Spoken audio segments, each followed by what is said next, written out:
En la Edad Media, un erudito judío, conocido como Maimónides, elaboró una jerarquía de los ángeles. Y si prestas atención, tus clásicos ángeles humanoides, los malaj, están bastante abajo, pero no tan abajo como los querubines. Olvídate de esos ángeles regordetes con alas. Según la Biblia, los querubines son híbridos de animales y humanos. La primera vez que los vemos es en el libro del Génesis, justo después de que Adán y Eva fueran expulsados del paraíso.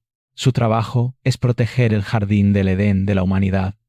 Nuestra mejor descripción de los querubines proviene del libro de Ezequiel. Comienza con el profeta experimentando una profunda visión. En su visión, Ezequiel los describe como criaturas vivientes, pero más tarde, en el capítulo 10, se revela que son querubines. Su relato es el siguiente. En medio de aquello había algo parecido a 4 criaturas vivientes. Este era su aspecto. Tenían forma humana. Cada uno tenía 4 caras, y cada uno de ellos tenía 4 alas. Sus piernas eran rectas, y las plantas de sus pies eran como la pezuña de un ternero, y brillaban como el bronce bruñido. Debajo de sus alas, en sus 4 lados, tenían manos humanas. Y los 4 tenían sus propias caras y sus alas. De este modo, sus alas se tocaban entre sí. Cada uno se movía de frente, sin darse la vuelta al caminar. En cuanto al aspecto de sus caras, los 4 tenían cara de ser humano, cara de león en el lado derecho, cara de buey en el lado izquierdo, y cara de águila. Así eran sus caras. Sus alas estaban extendidas por encima. Cada criatura tenía 2 alas que tocaban el ala de otro, mientras que las otras 2 cubrían sus cuerpos. Cada uno se movía de frente. A donde quiera que el espíritu fuera, ellos iban, sin darse la vuelta al caminar. En medio de las criaturas vivientes había algo que parecía carbones de fuego encendidos, como antorchas que se movían de un lado a otro entre las criaturas vivientes. El fuego era resplandeciente, y del fuego salían relámpagos. Las criaturas vivientes iban y venían a toda prisa, como un relámpago. Los querubines no se parecen al típico ángel. En cambio, se parecen más a las bestias míticas de la antigua Mesopotamia, especialmente al lama subbabilónico, que tiene alas de águila, cuerpo de león y cabeza de un rey.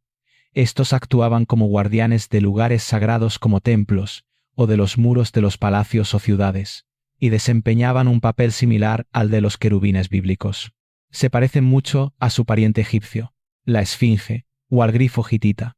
Muchos creían que estos ángeles bíblicos eran descendientes de estas criaturas mitológicas de Mesopotamia.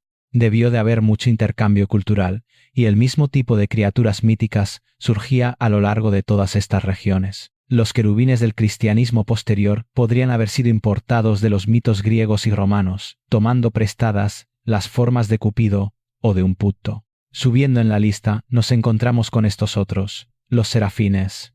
Tienen 6 alas, 2 las usan para volar, otro par para cubrir el rostro del ángel, y el tercer par para cubrirle los pies. Se describen en el libro de Isaías de la siguiente manera. Los serafines estaban por encima de él. Cada uno tenía 6 alas, con 2 se cubrían el rostro, con 2 se cubrían los pies y con 2 volaban. Y el uno clamaba al otro diciendo, Santo, Santo, Santo es el Señor de los ejércitos, y toda la tierra está llena de su gloria. En la teología cristiana medieval, los serafines forman el coro más alto de la jerarquía angelical. Son los guardianes del trono de Dios. Una vez más, cantando sin parar, Santo, Santo, Santo, todo el día, todos los días.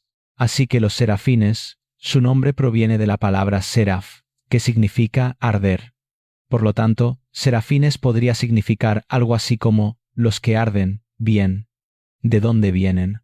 Profundizar en el nombre de los serafines nos revela sus orígenes.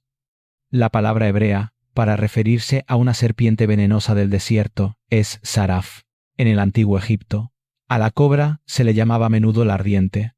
Una imagen de ella, llamada Úreo, era usada por el faraón. De este modo, saraf podría ser el término hebreo para referirse a la cobra, y tal vez de ahí provenga la apariencia alada de nuestros serafines. Ahora llegamos a los seres más extraños de la Biblia, los ofanines, o simplemente conocidos como las ruedas. Son un par de ruedas de oro entrelazadas con ojos alrededor de su exterior, y flotan suspendidas en el cielo. En la misma visión de antes, Ezequiel las describe junto a los querubines. Cito: «Mientras miraba a las criaturas vivientes, vi una rueda en la tierra, junto a las criaturas vivientes, una por cada uno de los cuatro. En cuanto al aspecto de las ruedas y a su estructura, brillaban como el berilo, y las cuatro tenían la misma forma. Su estructura era algo así como una rueda dentro de otra rueda. Cuando avanzaban, se movían en cualquiera de las cuatro direcciones, sin desviarse al andar. Sus aros eran altos y aterradores, porque los aros de las cuatro ruedas estaban llenos de ojos por todos lados. Cuando las criaturas vivientes se movían, las ruedas se movían junto a ellas. Y cuando las criaturas vivientes se levantaban de la tierra, las ruedas también se levantaban.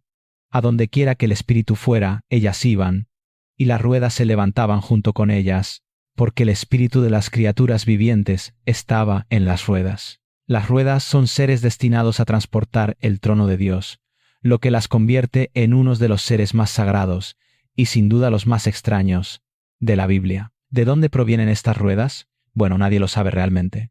Por un lado, los teóricos de la conspiración creen que Ezequiel está describiendo un ovni debido a su extraña forma y movimiento, o tal vez, viendo que todo esto ocurre en una visión alucinante, podría ser el producto de la ingestión de una planta psicodélica por parte del profeta. Los eruditos más sensatos interpretan las ruedas de forma metafórica, como una representación de lo incomprensible que es Dios, o alguna otra interpretación a menudo bastante elaborada. Pero en el fondo, nadie sabe mucho más sobre las ruedas, nunca se mencionan en ningún otro lugar. Hay cierta confusión sobre si estas abominaciones sobrenaturales, conocidas como querubines, serafines u ofanines, son realmente ángeles en absoluto. Quizás ser celestial sea una mejor descripción para ellos. Sea como sea, la visión que da la Biblia del cielo no es un dominio exclusivo de estos hermosos humanoides alados. Si el cielo es realmente un lugar de verdad, lo más probable es que pases toda una eternidad literal junto a estas monstruosidades aladas en su lugar. Oye, gracias por llegar hasta el final de este vídeo. Disfruté mucho hacer este sobre los ángeles y sus escalofriantes orígenes. Si quieres ver más, dale a me gusta, comenta, pero sobre todo, suscríbete a este canal. Música. Los ángeles. Incluso si nunca has tocado una Biblia, probablemente tengas una idea de cómo se ven. Son esos elegantes seres celestiales con largas túnicas blancas, alas como de cisne y quizás una aureola encima para rematar. También sabemos qué aspecto tienen los bebés ángeles o querubines.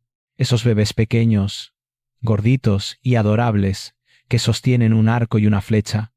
El tipo de cosas que podrías ver en una tarjeta del día de San Valentín. Excepto que, bueno, los ángeles no se ven realmente así.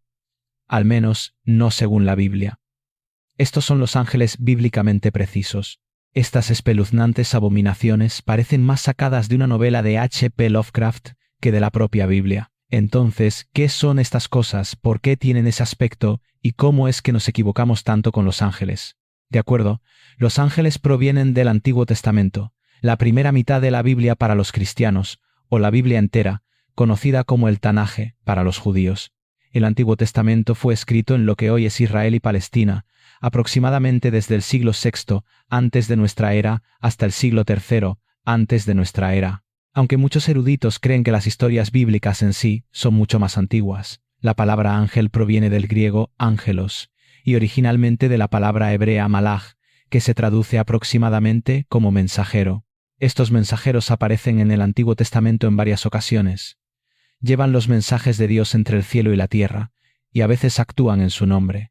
Por ejemplo, puede que reconozcas al ángel de la muerte en la historia de la Pascua, que masacró a todos los primogénitos de los egipcios, o quizás al ángel que hirió de muerte a 70.000 israelitas, y al ángel que por sí solo mató a 185.000 soldados asirios en una sola noche. Cuando aparecen en la Biblia, no se les describe con alas, de hecho, se ven como cualquier persona común. En textos bíblicos posteriores, como en el libro de Daniel, algunos incluso reciben nombres, como Gabriel, Rafael y Miguel. Vale, todo esto nos resulta familiar, pero no son exactamente esas monstruosas abominaciones de pesadilla que vimos antes. Los ángeles, conocidos como malach, no son los únicos seres celestiales en la Biblia. Existe una jerarquía de ellos, y dependiendo de a quién le preguntes, los clásicos ángeles de forma humana están en realidad bastante abajo en el escalafón.